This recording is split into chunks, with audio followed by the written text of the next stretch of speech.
999. What's your emergency? I need to report a crime. Send the police quickly. Someone is trying to hurt me. I've been stabbed. Someone stabbed me. Who is it? I don't know. I just got home and was attacked from behind. He stabbed me. What should I do? He stabbed me. Stay calm. Where are you right now? I'll send someone to help you. I'm at a small apartment on Church Road. Hurry, he's right outside my room. He's trying to break in. Alright, help is on the way. You said the person who loves you is just outside the room. He's trying to get in. I hear him pacing outside. Go away. I've already called the police. They're on their way right now. You need to come out with me. Stay away from me. Please hurry. I can hear him laughing outside. He's going to kill me. All right. Stay calm. You said you're in the room. Are you safe right now? Is the door locked? Yes, it's locked. But I don't know if it will hold. All right. Help is on the way. Stay on the line with me. Can you tell me where you're injured? He has a knife. He stabbed me with it. Please, hurry. I'm so scared. All right. What's your name? Emma. My name is Emma. All right, Emma, are you still bleeding? Where exactly are you hurt? Yes, I'm still bleeding. But it doesn't hurt, it's just bleeding non-stop. So much blood. Shouldn't it hurt by now? It's coming out of me here. From between my ribs. There's a hole between my ribs. He stabbed me. He stabbed me. The police and ambulance are on their way. Stay on the line with me. Can you still hear anything outside your room? No, it's very quiet now. Please hurry. I don't want to die. You won't die. They're almost there. Help is coming. I don't hear anything. I'm losing a lot of snow. Oh my God, so much snow. Snow, they're almost there. Tell me what happened. You have to help me. Please. I don't want to die. We're on our way. Tell me what happened.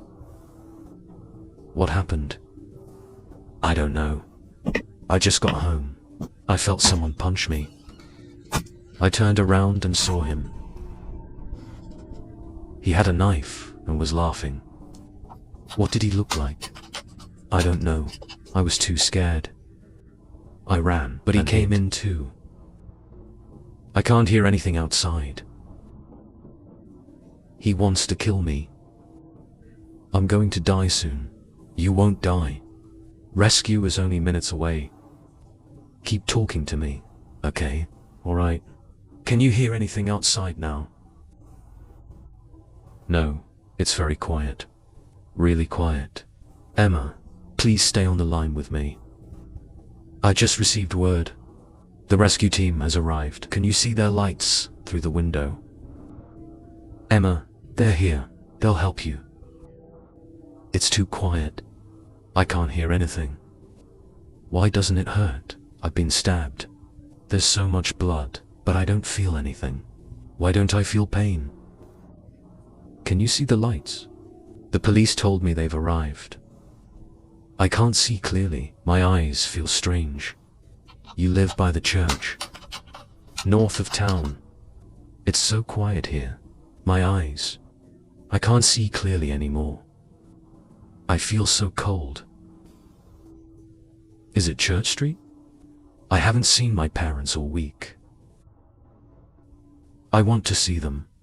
Emma, do you live on Church Street, north of town? I live on Church Street. In the town, south of here.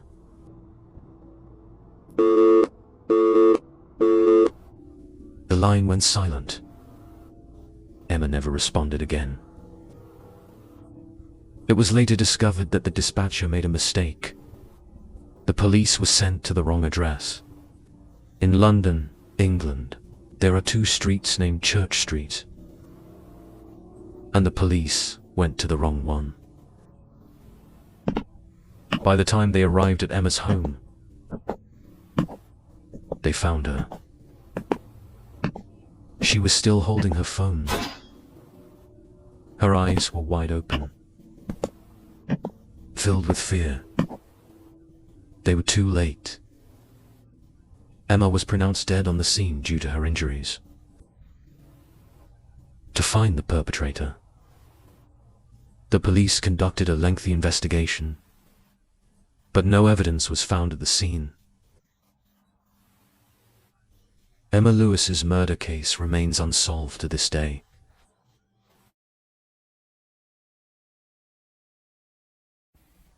One day, I went to visit my girlfriend. I noticed a pale, gaunt man standing on the 2nd floor of her house, staring at me. I grew up in New York City, USA. Since I was an ordinary-looking guy, and because of that, I didn't have a girlfriend until I was 19. I decided to try my luck on a dating app. At first, no one really noticed me. But 3 months later, a girl named Xiaohua messaged me. She was so beautiful that at first I thought there must be a mistake. I figured it was a glitch in the system. But then, 3 days later, she sent me another message. At that point, I thought, if this was a glitch, it wouldn't happen again. But she messaged me once more, out of curiosity. I replied to her message and checked her profile. After reading it, I realized she wasn't a bot. A real girl had actually messaged me. We started chatting regularly. After over a month of talking, she invited me to visit her. At first, I was hesitant, because it was an 8-hour drive to her place. But I really liked her and wanted to meet her. After some convincing, I finally agreed to drive to her house. I had no doubts about her, because we had video chats every week, and we'd talk on the phone most of the time. I felt lucky to have met her. While driving to her place, she kept texting me, asking where I was. She seemed worried I wouldn't come. Sometimes, I couldn't reply immediately, and after 30 minutes, I'd find a bunch of messages from her. I figured she was just nervous, as was I, because she wasn't good at giving directions. I spent a long time finding her place. I had to drive through a forest, gravel roads, and muddy paths to finally reach a strange-looking house. It was already noon by the time I arrived. One of the 2nd-floor windows was boarded up, but there was the red car Xiaohua had mentioned parked in front. I figured I had found the right place. I texted her that I had arrived, and she replied with a smiley face. As I got out of the car to knock on the door, I noticed someone standing at the 2nd-floor window, watching me. I felt a chill down my spine, but then I thought it might just be her dad. She had mentioned before that her dad sometimes stayed over at her house. So I didn't think much of it and knocked on the door. She opened it with a smile and even gave me a quick kiss. I was surprised and happy. We went inside and sat on the couch to chat. I asked, "Why didn't you tell me your dad was home?" Xiaohua looked confused and surprised. She said, "My dad's not here." I thought she was joking. I said, "Don't joke. I just saw him standing by the 2nd-floor window. He was looking right at me." Xiaohua's face turned pale. and she frantically said, "We need to leave." Once we got into the car, I asked her what was wrong. She nervously replied, "My dad's not home. I'm the only one in the house." That's when I realized someone had broken in. That person must have been upstairs in her house. I was both surprised and happy. Then, I followed her inside. We sat on the couch and chatted. After a while, I asked, "Why didn't you tell me your dad was home?" Xiaohu looked surprised. She said with a confused expression, "My dad isn't here." I thought she was joking. I said, "Don't joke with me. I just saw him standing by the second floor window.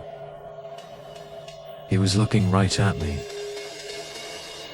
Xiaowai's face suddenly went pale, and she frantically said, "We need to get out of here."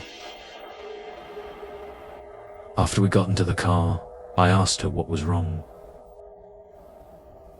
She, still shaken, replied, "My dad's not home. I'm the only one in the house." That's when I realized someone had broken into her house. So I immediately called the police. As I was giving the police Xiaohu's address, Xiaohu gasped and frantically pointed at the window where I had seen the man. I looked over and saw the man standing at the window, watching us. This time, I got a clearer look at him. He was an older, frail-looking man. He seemed like he was starving, like he hadn't eaten in a very long time.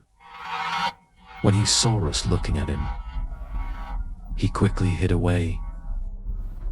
After that, Xiaohua cried, blaming herself for not locking the door properly. About 30 minutes later, the police arrived. When they arrived, they asked us a few questions. One officer stayed with Xiaohua and me to question us, while 2 other officers went into the house to search for the man. After a while, they came back and told us. We didn't find anyone, but the back door was open. It's possible someone ran out of the house and into the woods. After making sure no one else was in the house, the police left. But Xiaohua was too scared to stay in the house alone. She asked me to stay with her. I agreed. Since the man had been hiding in Xiaohua's bedroom, watching us, we didn't want to stay there. So, we decided to sleep on the couch downstairs. Xiaohu's even brought out a hunting rifle her dad gave her, though she had never used it. I was startled. I nervously said, "There's no need for a gun. The man is already gone." But Xiaohu felt safer holding it. So I didn't say anything more. That night, I was still watching TV, but Xiaohua had already fallen asleep. Suddenly, I heard the sound of a door handle turning in the kitchen. I gathered my courage and went into the kitchen, turning on the light. I pointed the gun at the back door. The man who had broken into Xiaohua's house was standing outside the glass door.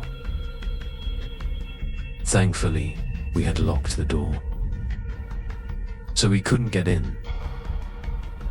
The man was startled at first, and once he realized what happened, he immediately ran back into the woods. I woke Xiaohua up and told her what had just happened. We called the police again. When the police arrived, they searched the woods, but didn't find anyone again. They advised us not to stay there for the night. Shall we plan to stay at a friend's house? and I was going to head home. After Xiaowei left, I got ready to drive home. While I was on the phone with my brother, telling him what had happened that day, I turned on my car's headlights. The lights shone on the house, and I saw the man standing in the corner, watching me. I immediately drove away without calling the police, because I knew he would find a way to escape again and hide in Xiaowei's house. I texted Xiaowei, and she said she would call the police later. Since then, Xiaowei has never dared to stay home alone, and the man has never appeared again.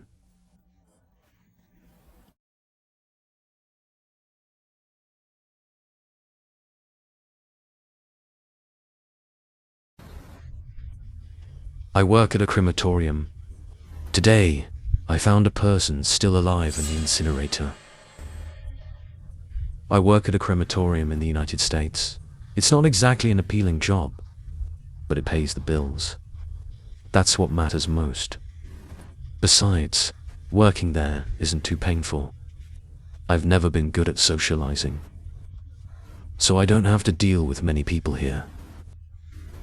At least, not with the living. And to be honest, my job isn't much different from sorting documents in an office. You need to check the tags on the bodies, make sure everything is where it's supposed to be. Put one body in and clean the other machines. Put in another body and collect the ashes. Make sure they can be provided to the grieving families. Of course, I must admit, sometimes it's a bit more disgusting than working in an office, especially when a body is severely decomposed, or when dealing with dismembered medical cadavers. That's always a mess. But I adapted quickly. I've grown numb to many things. The smell of burning flesh, the human ashes on my clothes, and the fact that for the past few years, I've been inhaling the breath of the dead. Most of the time, 1 or 2 people are working with me. My supervisor and another person assisting with the cremation. We usually work in shifts, but occasionally our times overlap. However, I do find myself working alone from time to time, but to be honest, I prefer working alone. I'm strong enough to lift most of the bodies we receive, so I have no problem doing it alone. Until recently, I hadn't encountered any trouble. But in the end, something happened that made me resign from the spot. At the time, I was working alone. We had 5 bodies to cremate. 3 machines are available. I had already put 2 bodies in the machines and was waiting for them to finish. Cremating a body takes about 2 hours. And even after 2 hours, it might not be completely burned. Some spine, large bones, and parts of the brain may remain. At that moment, I heard a sound. I was preparing the 3rd body for the 3rd machine. I had never heard a sound like that before. Here's the thing. Bodies make sounds when they burn. Maybe a gurgle, or perhaps a hiss. It could even be a crackling sound. These are just the sounds of gases escaping from the body. It's a part of the decomposition process that no one mentions, but I had grown used to ignoring those sounds. As I mentioned before, I've become numb to many things, but in all my time burning bodies, I had never once heard a scream. I once heard the legend of screaming corpses. It was just a horror story people told each other, but I had never encountered one. I thought so until the day I heard the scream. To make death seem terrifying. So until the day I heard the scream, I thought it came from outside. I stepped back a bit, thinking maybe something happened out on the street. But the further I got from the machine, the weaker the scream became. It couldn't possibly be coming from the street. It had to be coming from some machine. My attention turned to the two corpses I had put in, and as I listened closely, I could discern that faint scream was coming from inside. To be honest, this didn't scare me. Instead, it piqued my interest, because I had never heard a corpse make such a sound before. I checked the ID card I took from the corpse I'd put in. The name was Phyllis Dunn. She was an elderly lady who came in yesterday. I had placed her on the conveyor belt and sent her into the machine 45 minutes ago. Her weight was under 100 pounds, and she was dead. Phyllis seemed to have died from a fall, with a serious wound on one side of her head, and she had been dead for a while. Her body hadn't completely decayed. This was strange. I didn't expect someone like her to make such a sound. It shouldn't be anything, right? I thought I'd inform the director, thinking the scream would stop soon. I figured maybe it was just air escaping from her lungs. Who could say for sure? I went back to the third machine to finish preparing the body, hoping I could rest a bit while waiting for the other bodies to finish. I was almost done. As I was about to press the button to send the last corpse into the machine, I heard another sound I had never heard before. It was someone knocking from inside the machine. I paused, then returned to Phyllis Dunn's machine. She had been inside for about an hour now. Her body should have been nothing more than a charred skeleton. I could see the shape of a corpse through the flames, but I wasn't sure if it was moving. I thought to myself, it definitely couldn't be moving. Phyllis was already dead. Unless perhaps it was some kind of nerve spasm, or maybe the machine itself malfunctioned. Then the sounds came again. I saw the machine suddenly shake violently. The scream sounded again, but it was drowned out by the noise from inside the machine. But it was clear it was Phyllis making it. I stepped back, starting to feel a bit uneasy. The roaring flames made it hard to tell, but I could swear the corpse was really moving. No, it must just be my imagination. How could a corpse move?